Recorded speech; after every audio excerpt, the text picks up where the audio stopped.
L'histoire dont je vais vous parler aujourd'hui a fait beaucoup de bruit sur TikTok et sur Twitter et je me suis dit qu'il fallait absolument que je vous en parle. Il s'agit de l'affaire Diana Denise Dina Bongo Ibwanga, alias Dina. À seulement 17 ans, Dina s'est lancée dans l'aventure de sa vie. Elle est étudiée à l'étranger. C'était vraiment l'aventure de sa vie parce qu'elle était très jeune, mais aussi parce qu'elle était une jeune fille noire et on le sait, c'est une combinaison qui a tendance à mettre les bâtons dans les roues. Dina a bravé l'inconnu pour quitter le Gabon, sa terre natale, et aller vivre en Turquie. Elle venait d'obtenir son bac D ou bac scientifique et c'était une élève vraiment brillante. Et il en faut dans la tête pour obtenir une bourse pour aller étudier à l'étranger, croyez-moi. Ses proches la décrivent comme une jeune fille studieuse, une jeune fille pieuse et surtout, tout le monde le dit, Dina a un très bon cœur. Après tout, c'est seulement une enfant. Et c'est surtout le seul enfant de ses parents qui placent tous leurs espoirs en elle. Ils espéraient que son diplôme lui permette d'obtenir une vie meilleure. Et surtout, on est dans un pays où la retraite n'existe quasiment pas. Alors ça aurait été peut-être pour eux une chance de s'assurer une retraite un petit peu plus confortable. Malheureusement au Gabon, comme dans plusieurs autres pays d'Afrique, il est assez difficile de faire des études supérieures. Dans certains cas, les infrastructures nécessaires n'existent pas du tout et dans d'autres cas, la qualité de l'enseignement laisse un petit peu à désirer. Depuis donc des décennies, des étudiants d'Afrique noire se déplacent dans le monde pour pouvoir étudier. Ils vont en Europe, en Amérique, mais ils vont aussi au Maghreb, en Turquie et même jusqu'en Chine. De nombreux pays qui investissent énormément en Afrique vont ensuite faciliter l'accession aux universités aux étudiants africains. Et donc pour ces étudiants-là, les passeports seront un petit peu plus faciles à obtenir. Dina, comme beaucoup d'autres étudiants gabonais, ira donc en Turquie pour la rentrée 2022. Elle arrive en Turquie et elle doit étudier le génie mécanique à l'université de Karabük. Et on peut imaginer sa joie, mais aussi son anxiété à l'idée de quitter un pays dans lequel elle a toujours vécu pour aller à l'autre bout du monde. En arrivant en Turquie, les craintes de Dina se révèlent justifiées, puisqu'elle commence tout simplement à vivre un enfer. Harcèlement, intimidation, mais aussi hypersexualisation. Et tout ça dans le cadre du racisme. Dina est très régulièrement suivie jusqu'à chez elle par des groupes de garçons ou d'hommes turcs qui vont jusqu'à attendre en bas de son immeuble qu'elle sorte. Des proches de Dina rapportent un autre incident. Une fois où elle aurait voulu envoyer un téléphone au Gabon ou le faire réparer, je ne sais pas trop, ça dépend des versions, son interlocuteur lui aurait dit ceci: si tu veux envoyer ce téléphone, tu devras coucher avec moi. La Turquie, c'est un grand pays. Du coup, si vous êtes à Istanbul, vous allez vivre moins de racisme parce qu'il y a plusieurs étrangers à Istanbul. Mais Karabük est un peu trop éloigné. Du coup, les Turcs qui sont à Karabük n'ont jamais vu vraiment des femmes noires. Déjà qu'à Istanbul, ils sont pervers parce que moi, c'est trop. Quand j'étais en Istanbul, je ne pouvais pas rentrer chez moi sans que quelqu'un ne baisse la vitre de sa voiture pour me proposer de l'argent. Il me dit viens, viens, viens. Mais qui lui a dit? Qui lui a dit qu'en tant que femme noire, en tant que femme africaine, je suis obligée de faire cela? Pourquoi ne pas proposer à ses sœurs turques? Pourquoi les femmes les hommes africains ne proposent pas à leurs sœurs turques? Pourquoi nous proposer à nous? Est-ce que c'est écrit sur mon front que je suis une vendeuse? Ils prennent les femmes noires comme des, je sais pas, comme un truc à découvrir. Il faut découvrir. Vous êtes en train de passer, quelqu'un fait un peu comme si il n'a pas fait exprès, mais il vous frôle la peau. Ces petits incidents font partie de la vie quotidienne de Dina qui, au bout de quelques mois en Turquie, est démoralisée et terrifiée. Sa santé mentale est vraiment mise à mal et ce n'est pas étonnant quand on est traité comme un véritable animal. En plus de ça, Dina sait que ses craintes sont justifiées. Ce ne sont pas juste des pensées négatives dans sa tête. Elle voit autour d'elle d'autres étudiants noirs maltraités à cause de leur couleur de peau. D'ailleurs, elle évoque même le nom d'un certain Hans, un jeune homme qui aurait été tabassé avant d'être poignardé à mort. La situation était donc devenue insupportable pour elle et dans la nuit du vendredi 24 mars 2023 au samedi 25 mars 2023, Dina envoie un audio à sa mère. Ou bien elle l'appelle, ce n'est pas trop clair, mais en tout cas, voici un extrait de cette conversation. Il refuse de me rendre le téléphone parce que je suis noire, je suis dépassée, maman. Je ne fais que pleurer. Depuis hier, je ne fais que pleurer. J'ai la foi fouillée, je ne dors pas bien. J'ai les maux de tête. Je ne peux plus supporter, maman. Je ne peux plus supporter, pardon. Il faut m'enlever de Karabük. Il y a le billet de Sakarya qui est disponible en ce moment. J'ai un frangin qui est là-bas. Pardon, maman. Le billet, c'est 200 TL. Je t'en supplie, pardon, maman. Laisse-moi partir à Sakarya. Là-bas, il n'y a pas le racisme. Laisse-moi partir là-bas à Zakaria, il n'y a pas le racisme. Là-bas, tu es tranquille. Ils m'ont dit que là-bas, c'est tranquille. À Zakaria, la ville où je devais aller, là où ils m'ont refusé le concours, pardon. Là-bas, l'école, l'automère, c'est 475 télé. 475 télé, je ne suis pas obligée de payer. Du coup, je peux d'abord attendre jusqu'à ce que mes papiers, jusqu'à ce que l'argent vienne. Maintenant, la formation d'ingénierie, c'est 571 000. Pardon, maman, laisse-moi partir là-bas, je t'en supplie. Je rends le contrat demain. Demain, je rends le contrat. Je m'en vais là-bas, maman. Là-bas, les maisons sont moins chères. S'il te plaît, pardon, je t'en supplie. Pardon, maman, laisse-moi partir. Je ne veux plus rester ici. Tu vois, entendre ici qu'on m'a frappé, on m'a tué. Oh, maman, pardon, je t'en supplie.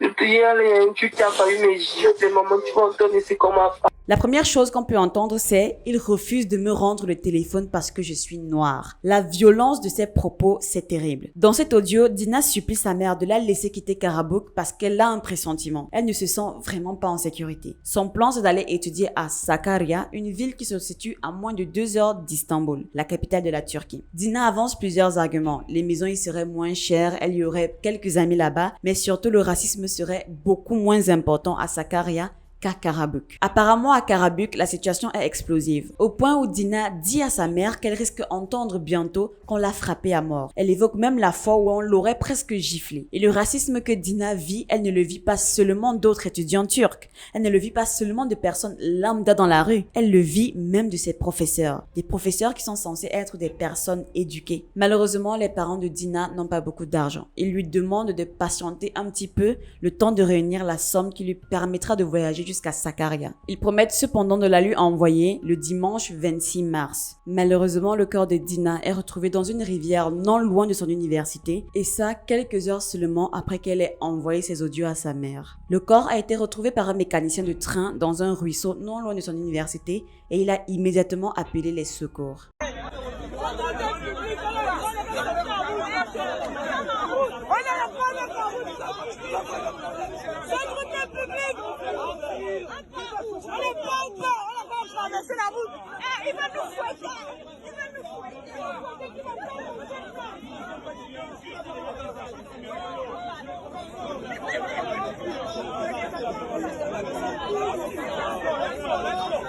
À partir de là, tout n'est que spéculation. Les premières constatations auraient révélé que Dina serait morte noyée et qu'il n'y aurait pas de traces de blessures ou de violences sexuelles sur son corps. Néanmoins, son corps révèle quand même la présence de petites échymoses au niveau du cou et de ses reins. En plus de cela, Dina portait des vêtements légers, alors pourquoi elle serait allée se baigner à 23 heures? Selon un étudiant proche de Dina, ce soir-là, elle était en train de regarder un film avec des amis et à un moment donné, elle avait indiqué qu'elle allait retourner chez elle afin d'aller chercher le chargeur de son téléphone. Pendant cette soirée, elle a été filmée par des caméras de surveillance en train de courir pieds nus dans les rues pas loin de son logement.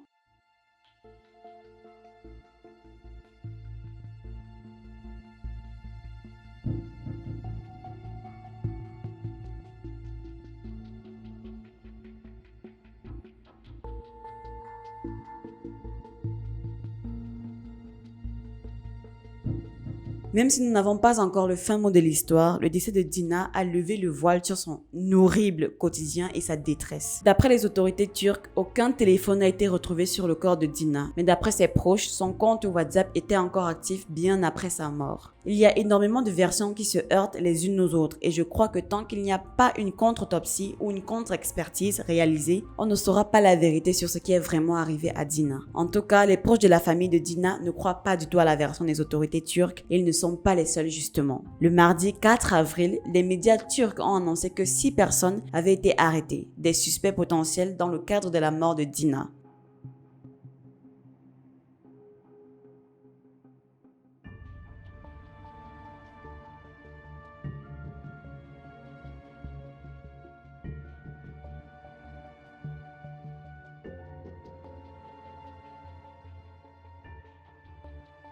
Trois d'entre eux seraient des ressortissants étrangers, mais leur nationalité n'a pas encore été révélée. La police les a arrêtés parce qu'ils pensaient qu'ils avaient des informations dans le cadre de l'enquête et ils les ont mis en garde à vue pour leur mettre la pression et obtenir des informations. Finalement, le lundi 10 avril, l'homme suspecté du meurtre de la jeune fille, Dursun Akar, a été placé en détention. Ce qui a permis son arrestation, ce sont les caméras de surveillance. Puisqu'on voit Dina dans sa voiture en sa compagnie et qu'on voit ensuite Dina sortir de la voiture en direction de la rivière où son corps a été retrouvé et Dursun la suit. Selon les dernières informations, il n'a pas encore été condamné et il nie complètement son implication. Il avoue cependant qu'elle était bien dans sa voiture, mais il dit que ce n'est pas lui qui l'a tuée. Il prétend qu'elle est montée dans sa voiture en disant qu'elle était blessée et qu'elle avait besoin qu'il la conduise à l'hôpital et que c'est ce qu'il avait fait. Bon, évidemment, il y a des preuves vidéo qu'il était avec elle au niveau de la rivière, donc son discours n'est pas vraiment cohérent.